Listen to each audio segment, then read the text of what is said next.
Stress is inevitable. There are always going to be things that cause us stress sometimes, and everyone has a different threshold for it. Some can handle a lot more on their plates, others not so much.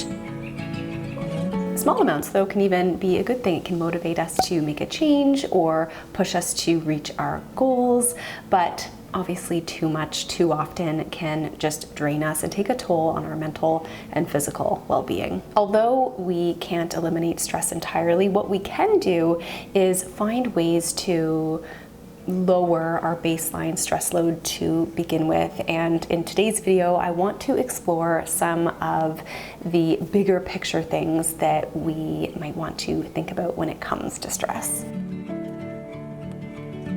The approach we take to tackling our stress or managing it entirely depends on what the source of stress is in our lives, which can be just about anything. A lot of us, though, get stuck on focusing on things that are outside of our control. The more that we do that, the more discouraged we tend to feel, anxious and stressed out we feel. Things that are outside of our control are things like the memories that we might have, what other people say or do, or whether or not they're judging us, the inevitable losses and grief or illness or injuries that we might encounter in our life, what happened in the past or what might happen in the future, or whether or not we get exactly what we want in our life. On the flip side, the more that we focus on what is within our control, the more empowered we feel, because we can actually do something that's meaningful and useful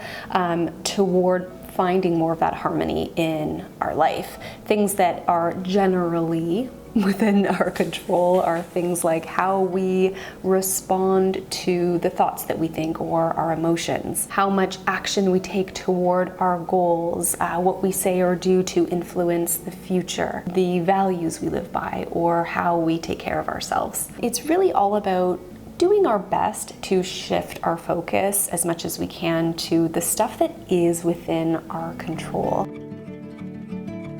If we take a moment to evaluate all of our daily tasks and responsibilities, you can journal this out if you want to. It's a good little journaling activity. We can see where we're putting our energy and our time, and if certain things are actually worth it to us or even necessary. Putting our energy toward the things that are the most essential and kind of taking the pressure off of the rest.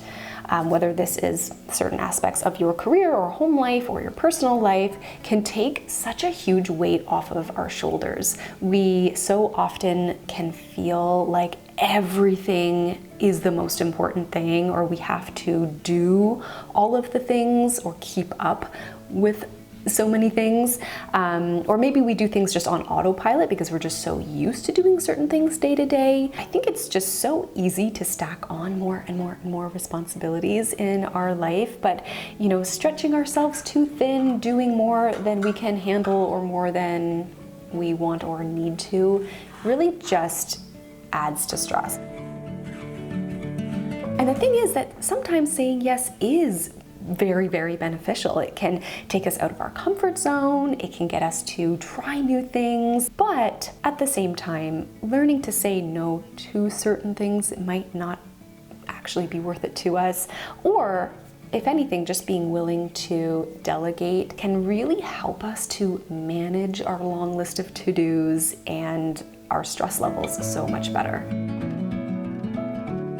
Taking proper restorative breaks or time off when life is busy and hectic is not only a really big part of a less stressful life, but it's also essential for allowing us to function at our best. I love the analogy that flowers do not bloom all through the year.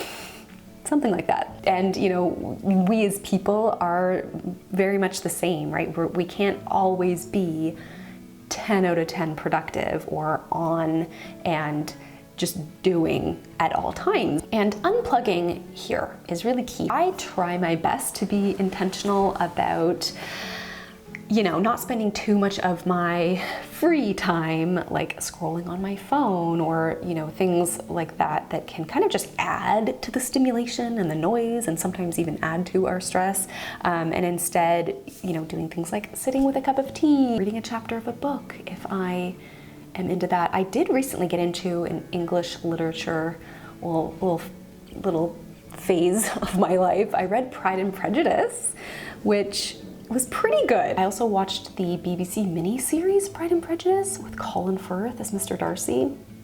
I've been trying to read more books. Journaling is also something that I love, which I also came upon embroidery journaling. Have you ever heard of this? I'll share a little picture here of someone's embroidery journal that I came upon online recently. And I was like, I really want to do this. Gardening is something that I love to do that I find so relaxing. Like, utmost way to unplug is just being outside. Sometimes we need to communicate our needs to slow down or carve out time in our schedule. You know, for example, there have been times where I've asked my husband when he's finished work if he can take Sadie for a bit so that I can just kind of decompress at the end of the day. Sometimes we just need to communicate our needs.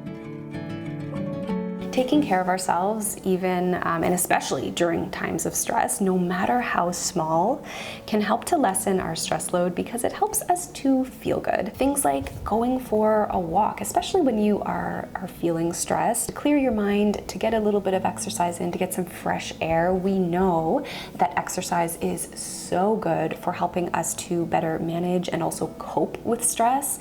It also helps to improve our mood. Adding veggies into one meal of your day, little things like maybe adding some lentils to a spaghetti sauce or a handful of spinach into a smoothie, drinking a big glass of water, little things that help us to just nourish our bodies more can go a long way in supporting our well-being.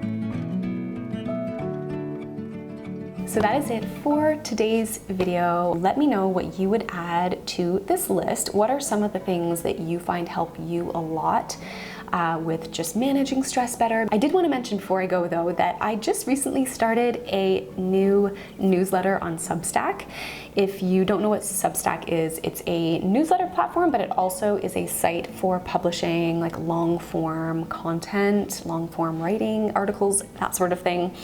So I'll leave a link below if you want to check out my Substack. You can subscribe if you want to, or you can just check out some of my little articles. I only just created it, so it's very brand new, but I would love to have you subscribe and join me over there and chat with me over there.